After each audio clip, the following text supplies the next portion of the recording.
сочные ломтики нежной говядины. Только свежие овощи, душевное восточное гостеприимство и немного магии перенесут вас на мгновение в жаркие страны, к бурлящим рекам, скалистым горам и сказочно-голубым озерам. Наша история о любви, которую можно почувствовать и даже прикоснуться. О простых людях, что творят чудеса.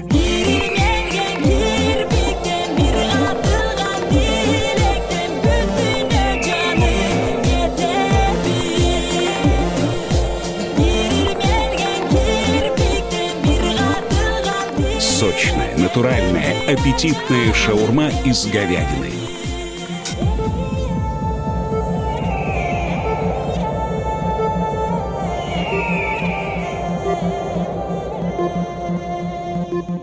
Ассаламу алейкум туғандар, ассаламу алейкум достар, қандайсыздар? Бүгін 5 август, күнгі бірінші күн болды. Бүгін сменаға шығып атам, мойкадан машинаны өткөріп алып атам. Эми өткөріп алғанда қандай, сменшігім напарнигим келіп, ертеменки 6-да эле машинаны таштап кеткен бұл жерге. Мен бүгін біраз уктап қалып, ошо мен азыр түшкү саат 1 болуп атат, 1де келдим машинаға.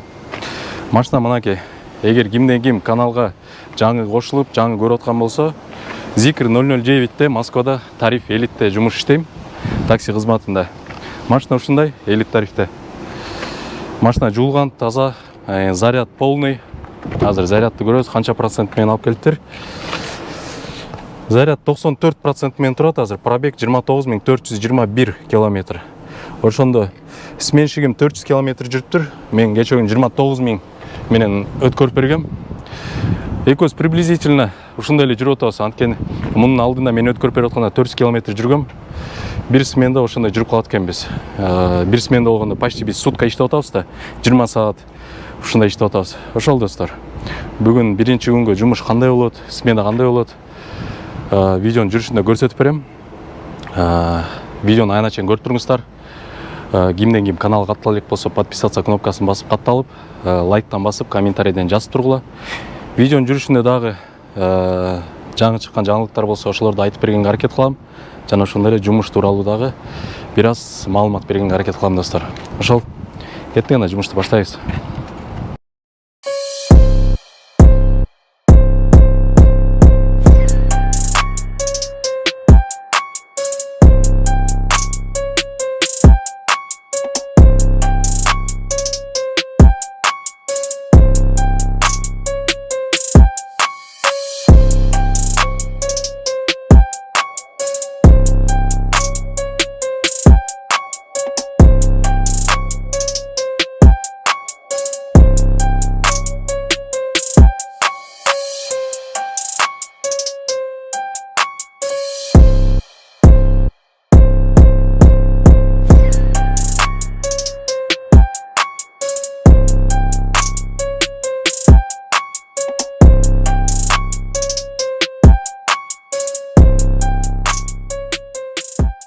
Так, достор, линия чыкканыма уже 1 сааттан ашып атат. Заказ берилек до сих пор.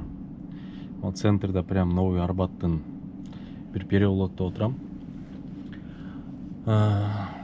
Бүгүн биринчи күн. Обед малы как раз уже по заказдар токтоп, по элдердин движениясы токтоп калган маалда линия чыктым мен дагы. Эртең менен эле чыгыш керек болчу. Эртең менен уктап калып, өз рызкымды, баардык нерсени кетирбейдим окшойт. Реклама боюнча айтып кетким келип атат достор. Акыркы күндөр байкап атсаңар керек, комментарийден да жазгандар болот. Сен деле рекламщик болуп кеттиң, рекламаларың көбөйүп кетти депчи. Рекламанын достор пайдалуу жактары көп да негизичи. Мисалга алсак, мен деле реклама бирөөнүкүн чыгара турган болсом, бир жакшы ой менен чыгарам да. Ушу чыгарган рекламам биринчи кезекте, биринчи очередте баягы реклама берип аткан адамга бир пайдасы тийсин депчи. Анткени ал соода кылып атабы, же таксопаркпы ошол эле, же бир өзүнүн кызматын реклама кылып чыгарып атабы, ошолорго бир пайдасы тийип, ошолор бир иши оңолуп кетсин депчи. Экинчиден баягы издеп жүргөн адамдар, мисалы үчүн арендага машина издеп жүрсө, же бир адамдын баягы кызмат көрсөткөн адамдын бир кызматтарын издеп жүргөн болсо, ошолорго пайдасы тиет. Анткени мен деле акыркы күндөрү, мына акыркы жылдары ушул YouTube'дан эле көп нерсени көрүп, ошолордун кызматын пайдаланып жүрөм да, ушул жерде ушундай бар экен депчи. Ошондой бир ой тилек, максат менен чыгарам да мен рекламаны. Анан силер деле көп болсоңор керек араңарда ушул YouTube'дан көрүп бир рекламаны, ошонун бир пайдасын көрүп атканча, анан реклама чыгарса эле баягы акчасын алып эле чыгара берет экенсиң да деп жаман ойлобоңуздар достор. Ошондой. Анан ушу реклама демекчи, беканы айтып жүрөм. Бека Comfort Plus тарифинде блокировка болгондорду 6 айгабы же болбосо детский тариф кошо албай жүрсөңөр, видео интервьюдан өтө албай жүрсөңөр, же клиент менен баягы кандайдыр бир конфликт болуп, Яндекс жаап салат 6 айга кайра тест тапшыр, жана немеден өт депчи. Ошондойлордон өтө албай жүрсөңөр, Беканы айтып жүрөм көптөн бери. Бека кайрылсаңыздар, Бека силерге жардам берет. Аккаунтуңарды ачып бергенге, жана ошондой эле Кисарт маселеси, Кисарт жагынан да проблема болуп, Кисартка кандай документ топтоп, Кисартты кандай ача албай жатсаңар, ошол жагынан да жардам берет. Беканын номери билесиңер.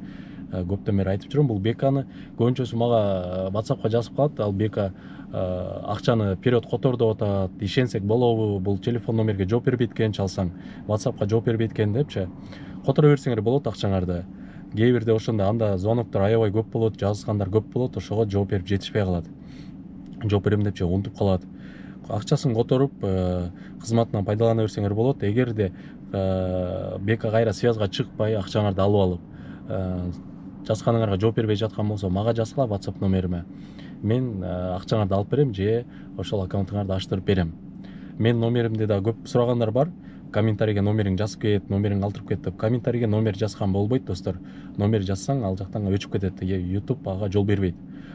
Менин номерим үстүндө фамилия атым жазылып турбайбы профилде. Ошол фамилия атым жазылып турган жерде эле бассаңар, ошол жерде менин WhatsApp номерим турат. WhatsAppка жазсаңыздар көбүнчө достор, мен чалууларга жооп бере албай калам, көбүнчө уктап, эс алып аткан малда чалып каласыңар. Ошон үчүн WhatsAppка кандай суроо менен чалып жаткан болсоңор, кандай маселе менен чалып жаткан болсоңор, WhatsAppка жазып койсоңор, голосовой жөнөтүп койсоңор, мен сөзсүз түрдө жооп берем. Ошол достор. Заказ күтөбүз. 1 сааттан ашты уже. Кудайым буйрса болуп калар.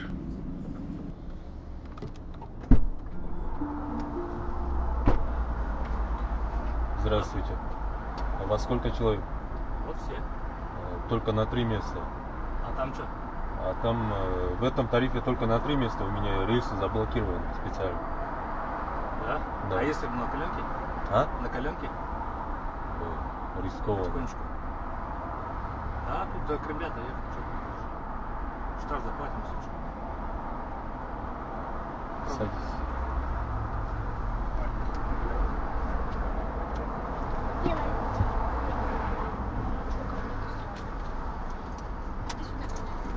Да вон влево.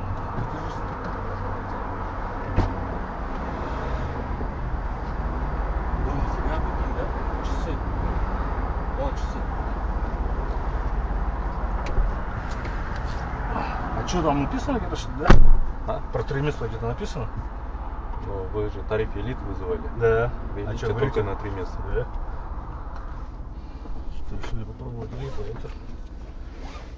Не курс, На 4 можете вызвать только бизнес, либо круиз. Минимум. И у вас еще должно быть обязательно с детским. А там не написано было, да? Да. Вроде указано стояло по автомату. Бисмилля деп биринчи заказ менен Гумга келдим. Новый Арбат жана гостиница Звезда Арбатадан. Өзүңөр көргөндөй эле 4 киши, еще 2 жаш баласы менен экен. Ушу өзүң семейный болуп, өзүң балалуу болгондон кийин мондай кички балдар менен болсо вообще отказ бере албай калат экенсиң. Негизи буларды отказ беришим керек болчу, тем более кички балдар менен детский кресло, бустер деген менде жок. Ал функцияны вообще мен кошкон эмесмин детский тарифте. И 4. Аны өзүңөр көргөндөй эле отказ бере алган жокмун. Мындай 4 киши болсо, чоң эле взрослый кишилерчи, отказ берем без проблемчи, жок деп элечи. Анан мондай жаш балдары менен болгондо билбейм эмнегедир отказ бере албайм такырчы. Буларың жаш балдар менен көчөгө чыгып алып кайра такси заказ берет, аны күтөт бир 10-15 минут. Детский тариф менен билесиңер такси жок, тем более премиальный тарифте келбейт оңой мененчи. Буларың круиз, минивэн, В класс чакырыш керек болчу да. Жакын эле жер 3-4 километр жүрүш. Ладно деп, если короткий заказ болсо ушундай жаш балдар менен же ушундай 4 киши жаш балдар менен болсо алып кете берем. Баягы бирөө комментарийге жазыптыр. Сага окшогондордун айынан көбүнчөсү детский кресло жок, чакырып атат депчи. Москвада клиент толтура жетишет баарыбызгачы. Антип немете бербеңиздер. Мисалы үчүн эконом тарифте деле детский тариф болуп калып, ушундай короткий заказы бара турчу жери, мисалы садикке, школго бара турчу жер болсо деле алып кете берчүмүн менчи. Ладно депчи, баягы детский тариф эмес, эконом чакырып эле барсаң, кички баласы менен болсочу. Эки жагы бар да, кээ бирөө билбей чакырып алат, кээ бирөө билип деле, мисалы разница кээ кезде жакшы эле разница болот го 200-300 рубльдукчу. Балким кээ бирөөнүн действительно акчасы жоктур. Детский тариф чакыргангачы акчасын аяйттыр. Ошонун ордуна бир 200-300 рубльга баласына бир нерсе алып берейин деп аткан чыгар. Анан карап көрөсүңөр. Жакын эле бир 3-4 километр, 2-3 километрлик жер болсо, жөн эле унчукпай жеткирип кое берсе болот да. Алыс болсо отказ кылыш керек, потому что долгая поездка, там риск көп. ГАИ тозот, жол болсо, жолдон Кудай сактасын бир нерсе болуп кетиши мүмкүн, ДТП. Ошондуктан өзүңөргө карайсыңар. Мен лично мындай жакын болсо алып кете берем ошентипчи. Я валюте доллар 85.70, евро 92 рубля 83 копейки. Всего доброго, хорошего дня. Андрей Мареев и ваш. Так, экинчи заказ. Хорошевское шоссе, метро Беговойго келдим. 1818 рубль. Каратыштар арт-артынан бере баштады. Өткөн видеода Домодедово деп аябай көп жол айтып турмун, азыр дагы бир жол айта кетейин. Өзүм билбейм, айткыдай эле болду ал видеодочу. Канча саат отурдум, баягы наалынгандай эле болуптур. Эстеген сайын азыр да жиним келет. Ошону бирок аябай көбү байкаптыр. Мынча жол айттың, 20 жол айттың, 16 жол айттың депчи. Өзүм санап көргөн жокмун канча жол айтканымды. Ошондой бир нерселерди аябай көбү байкайт да.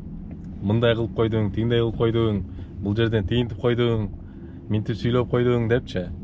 Ар бир чыккан видеодо айтам, подписка кылып, кнопкасын басып подписка, лайктан басып, комментарийден жаза кеткиле депчи. Бирок ушу подписка менен лайкты көп уга беришпейт. Именно ушундай бир нерсе, не то бир нерсе кылып койсоң сразу угуп ошого комментарий жазышат да. Ошого сурам кетем, достор, подпискадан аябай подписка кнопкасын басып коюңуздар. Көбүнчөсү түшүнөм мен. Биякта телефон мага окшоп, меники деле могул жерде турат телефон. Наушник салып коюп, баягы клиент менен кетип баратып, видео көрүп, угуп кете беришет көбүнчөсүчү. Ошондо деле бир эле кнопка, мынтип подписаться кнопкасын басканды унутпайбыз, достор. Ошол дальше иштейбиз. Экинчи заказымды аткардым 1 сааттын ичинде. Ушинтип 1 саатта 1-2 заказ берип турса эле нормально болот жумушчу негизи. Ортодо кээ бирде 2-3 сааттап кармап коет, же өзүм бир жакка барып кармалып калам, убакытты жөн эле өткөрүп. Достор, мен жана Беговойдо отурам, дагы эле уже 1,5 саат болду. Биздин бүгүн балбандар олимпиадада уже Жоламан менен Мээрим уже чыгып атат коверго. Ошону күтүп, ошонун схваткаларын күтүп отуруп калдым. Уже Жоламан чыкты коверго. Казакстан менен чыкты, Айдос менен. Буга чейинки схватка жаман бир кызыктуу өтүп атат, бүгүнкү схваткалар. Эң күчтүү делген Чабанов ыргып кетти. Мамадов ыргып кетти, азербайджанец. Алдыда мына азыр Жоламан эми Кудай сактасын, жалаң күчтүүлөр ыргып кетти биринчи схваткадан эле. Жоламан ыргыбайт деген ишеничтемин. Анан эми бирок бир чети кайра сүйүнүп атам. Анткени алдыда Жоламандын мындай күчтүү соперниктери уже жок калды. Алдыда ким бар? Фумита бар, японец. Ошо менен эми азыр челлендж алды биздин Жоламан. Күтөбүз. кандай болот Кудайым буюрса биздин балбандарга ийгилик каалайм. А так бул видео чыкканда уже эми силер мунун бүгүнкү результатын билет болушуңар керек. Ошол мен биякта калтырап титиреп балет этип отурам, ошондой бир жаман күчтүү бир волнение менен бул күндү канча күндөн бери күтүп аткам. Ошол достор, ушундай убакыт өткөрүп атам мен, уже 1,5 сааттан бери отурам ушуну көрүп коюп прямой эфирде. Нужно будет туда и обратно вернуться, да? По поездке пожелания максимально быстро. Максимально, хорошо. Ну тогда сразу обратно добавите, Конечно, давайте потом добавлю. Ага. Сразу когда приедем, чтобы не заказывать. Так. Тут налево.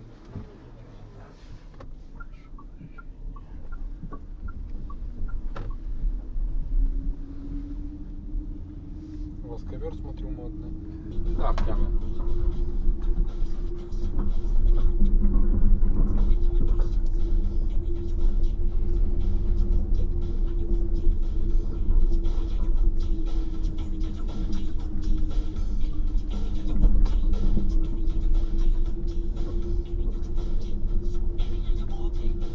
Вот сюда налево.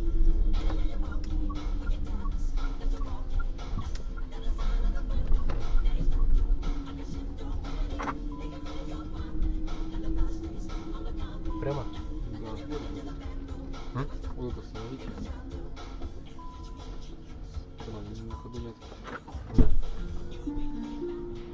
Всегда путаюсь с этими кнопками, честно говоря. Хорошего вам вечера. Спасибо, всего доброго.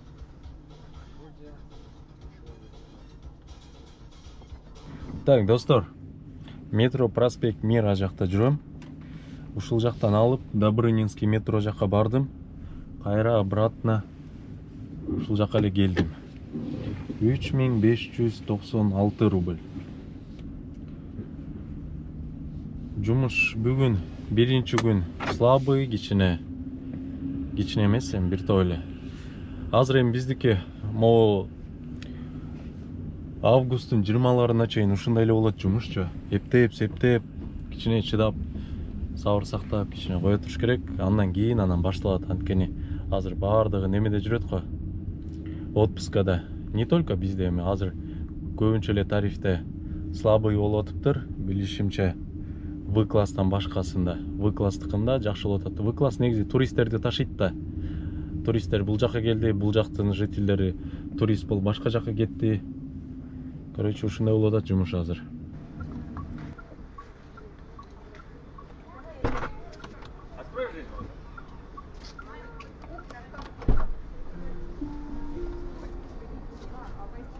Ребенок с вами? Да.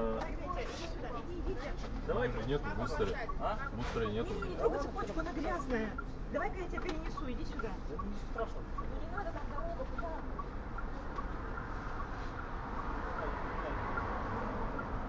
Постоянно на дикере катаемся, там взять. Все, спасибо. Для Миши, да. Для Миши. Мам. Все, аккуратно. Все. Пристегивай ремень, дайте пристегнуть. Все, пристегнулся. Все. Аккуратно. Там бабушка там массаж покажет, ты знаешь, что делать. Все, давай, целуйте. На связи. Давай, будем. пока. Ага, До встречи, надо отдать что. Давай. Все. Аккуратно, брат, ешь. Ложись спать, у меня Артур уже спит. Через завтра. Пока. Бабушка, а мы сегодня куда едем? Домой. А куда, к Мише?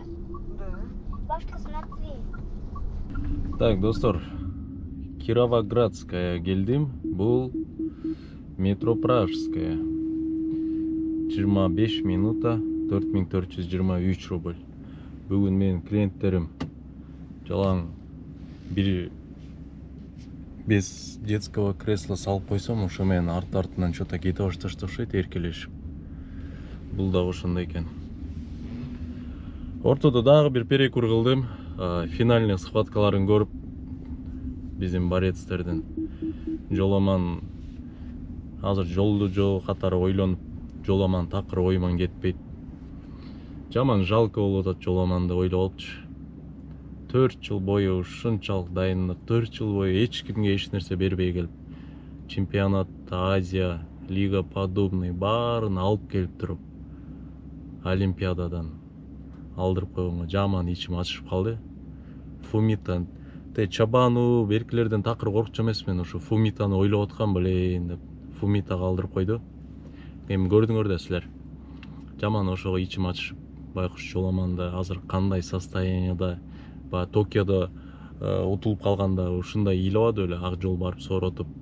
Мында элестеткиле, ал ерунда болчу. Мында жоламан 100% фаворит болчу да, анткени мен баардык могу биздин баристерде мен жоламанга 100% бергем, жоламан алтын алат деп. Андан кийин ак жол 99%, Айсулуу 100% деп, Айпери тоже 99% дегем. А Мерим молодец. Меримди мен вообще ойлогон эмесмин алат депчи. Мерим молодец. Меримде уже күмүш алды. Уже эртең анын финальный схваткасы болот. Кудайым буйрса алат деген ойдомун. Аны деле, потому что анын азыр немеси американка менен чыгат.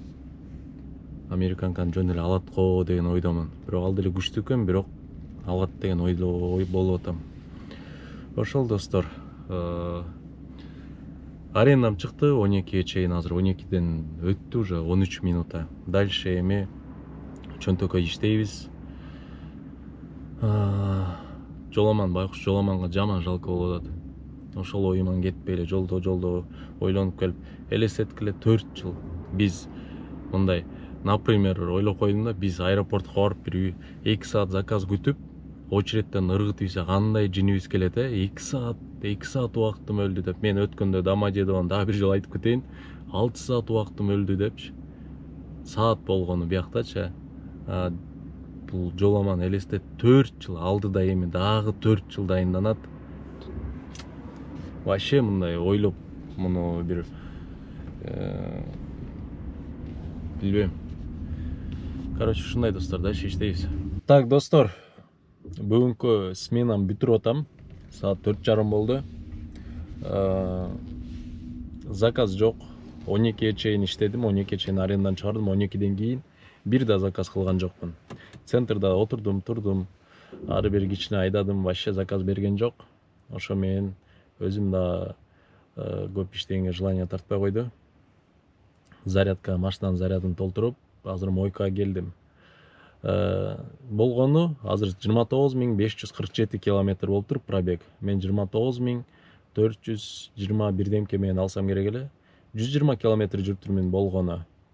Анын мындай рабочий немеси ашып кетсе бир 100гө жетпептир.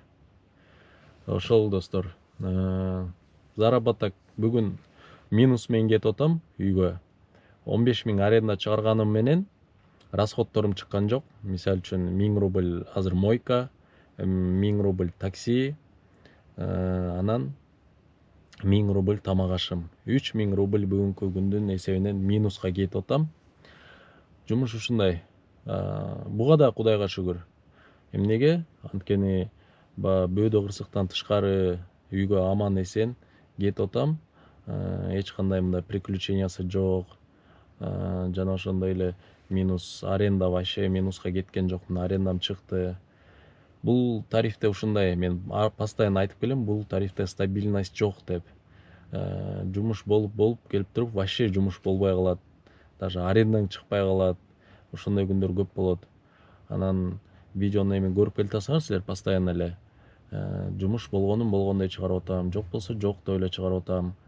Анан көбү менден сурап калат, ушул тарифке өтөлү деп аттык эле деп, менин иштегенимди көрүп алып, жумуш жакшы болгон күндөрдү, алган чайларымды көрүп алып. Анан мен чалып сураганда көбүнө эле айтам, лучше бул тарифке жолобой эле койгула депчи. Стабильность жок деп. Мисалы үчүн Комфорт Плюс тарифине иштегендер менден көп сурайт. Комфорт Плюста стабильность бар. Күнүгө жок дегенде 5000 рубль салып кетесиң чөтөгүңө. Это стабильно. Бул 99% да. Күнүгө жок дегенде 5000 рубль табасыңар. А бул тарифте ушундай. Мисалы үчүн азыр дагы 1-2 жума вообще ушинтип иштеши мүмкүн да. Анткени август айы ушундай, баарыбызга эле белгилүү. Не только менде, баардык эле тарифте ушундай болуп атат. Азыр жумуш жок. Могу 20-сына чейин августтун ушундай болот. Андан кийин все уже жаңы жылга чейин Кудайга шүгүр жумуш болот. Стабильно болот да. Анан ошон үчүн азыр 1-2 жума кичине чыдап, сабыр сактап кое турабыз, анан иштейбиз. Азыр хотя бы ушинтип аренда чыгып, кичине расходуң чыгып турса деген үмүт менен иштеп турмай достор. Ошол бүгүнкү жумуш бүттү ушу менен. Комментарийге ойлоруңарды жазып, каналга подписаться кнопкасын басып, лайктан басып койгула. Кудайым буйрса оюмда бар, кийинки мындай через день иштеп атпайбы, через день видео чыгарып турайын депчи. Күнүгө ушу через день чыккан сменамды чыгарып турайын деп, чтобы силер да көргөнгө кандай болуп атат жумуш. Анткени менин оюм да ушул. Бул көбүңөргө табышмак болуш керек бул тариф. Ошон үчүн силерге көрсөтүп берейин бул тарифте кандай экенин депчи. Барын дагы, жогун дагы, любой нерсесин көрсөтүп берейин деген ойдомун өзүм дагы. Ошон үчүн Кудайым буйрса мындан кийин через день смена тартып бергенге аракет кылам достор. Кийинки видеодон көрүшкөнгө чейин анда.